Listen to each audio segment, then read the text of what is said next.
जय भीम साथियों।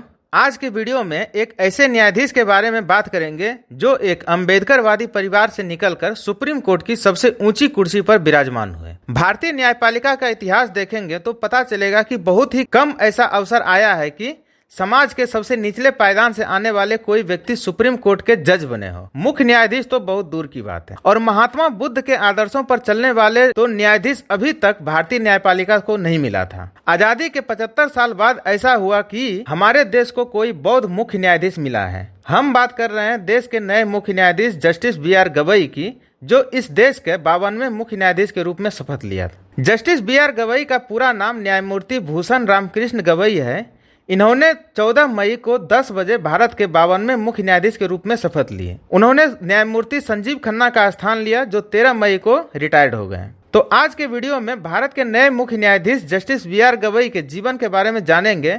साथ ही उनके संघर्ष की कहानी को भी बताएंगे कि किसी दलित समाज से आने वाले व्यक्ति के लिए सुप्रीम कोर्ट तक पहुंच पाना कितना कठिन है।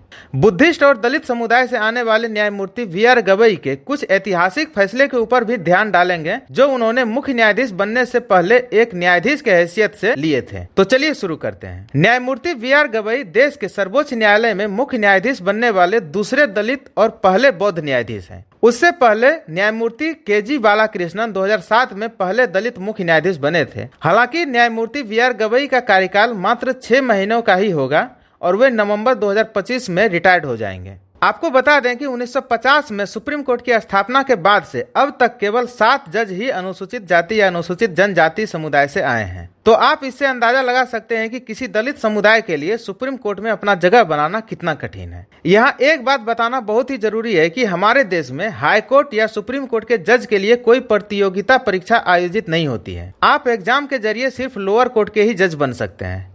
हाई कोर्ट और सुप्रीम कोर्ट का जज कॉलेजियम सिस्टम से बनता है, जिसका निर्धारण मुख्य न्यायाधीश और वरिष्ठ न्यायाधीश करते हैं। कोई ओपन एग्जाम जैसी प्रतियोगिता नहीं होने के कारण भी हाई कोर्ट और सुप्रीम कोर्ट में दलित समुदाय के लोग जज नहीं बन पाते हैं। अधिकांश दलित समुदाय के जज लोअर कोर्ट में ही नियुक्ति पाते हैं और लोअर कोर्ट में ही रिटायर्ड हो जाते हैं। ऐसे में एक दलित समुदाय के व्यक्ति देश के सर्वोच्च अदालत की मुख्य न्यायाधीश के पद पर विराजमान होना कोई कम बड़ी बात नहीं है। हालांकि समय समय पर इस देश में कॉलेजियम प्रणाली को हटाने की मांग होती रही है। कॉलेजियम प्रणाली को हटाने की मांग करने वालों में ज्यादातर वो लोग हैं जो समाज के पिछड़े तबके से आते हैं। उन लोगों का दलील है कि कॉलेजियम सिस्टम से सिर्फ उन्हीं समाज के लोगों को फायदा होता है जिस समाज के लोग कॉलेजियम के सदस्य होते हैं। चूंकि दलित समुदाय के लोगों की वहाँ कोई प्रतिनिधित्व नहीं होती है, इसलिए ये लोग हमेशा भेदभाव के शिकार होते हैं। ओपन परीक्षा से ये विशेषाधिकार समाप्त हो जाएगा और सब कुछ पारदर्शी होगा, जैसा कि यूपीएससी अपने एग्जाम के जरिए कैंडिडेट को सिलेक्ट करते हैं। खैर, कॉलेजियम सिस्टम पर कभी और चर्चा करेंगे। अभी के वीडियो में जस्टिस बी.आर. गवई के बारे में बात करेंगे, जो भारत के नए मुख्य न्यायाधीश बने हैं। न्यायमूर्ति बी.आर. गवई का जन्म 24 नवंबर 1960 को महाराष्ट्र के अमरावती में हुआ था। उन्होंने बीकॉम की डिग्री लेने के बाद अमरावती विश्वविद्यालय से कानून की पढ़ाई की थी। एक इंटरव्यू के दौरान जस्टिस गवई बताते हैं कि हम वास्तुकार बनना चाहते थे, जिसे अंग्रेजी में आर्किटेक्ट कहते हैं, लेकिन अपने पिता की इच्छा के कारण उन्होंने वकालत का रास्ता चुना।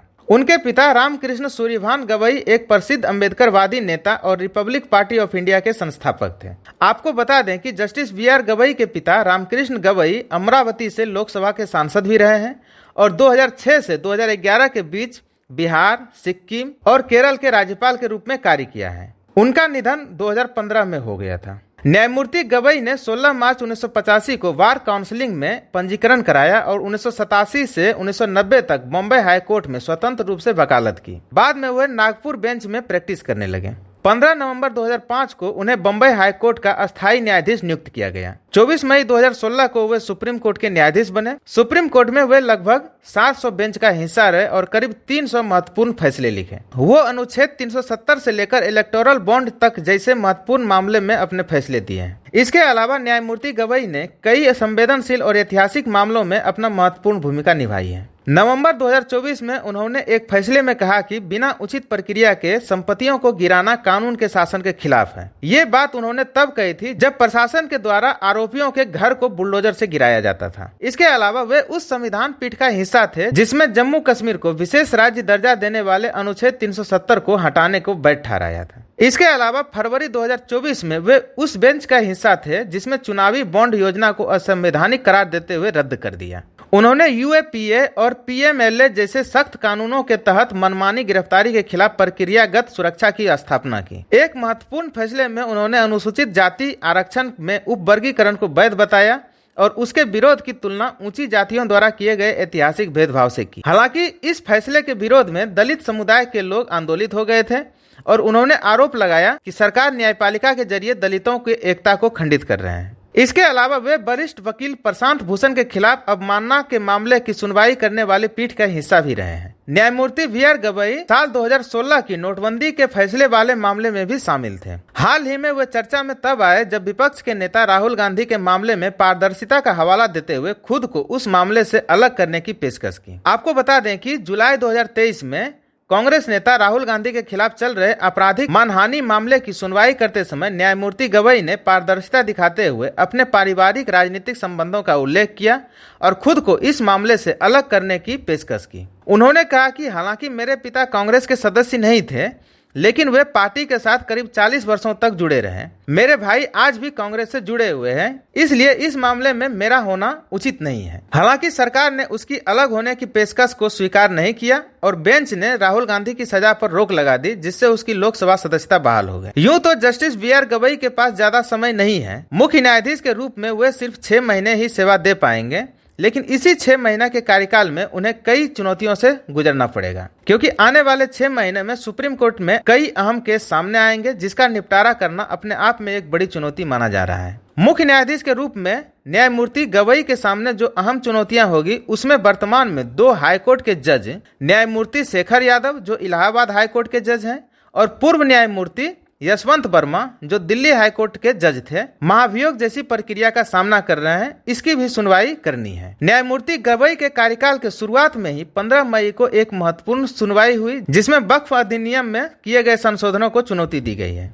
न्यायमूर्ति गवई का मुख्य न्यायाधीश बनना भारतीय न्यायपालिका के इतिहास में एक अहम मोड़ है, जो न केवल प्रतिनिधित्व की दृष्टि से बल्कि न्याय, समानता और संवैधानिक मूल्यों को सुदृढ़ करने के लिए भी महत्वपूर्ण है।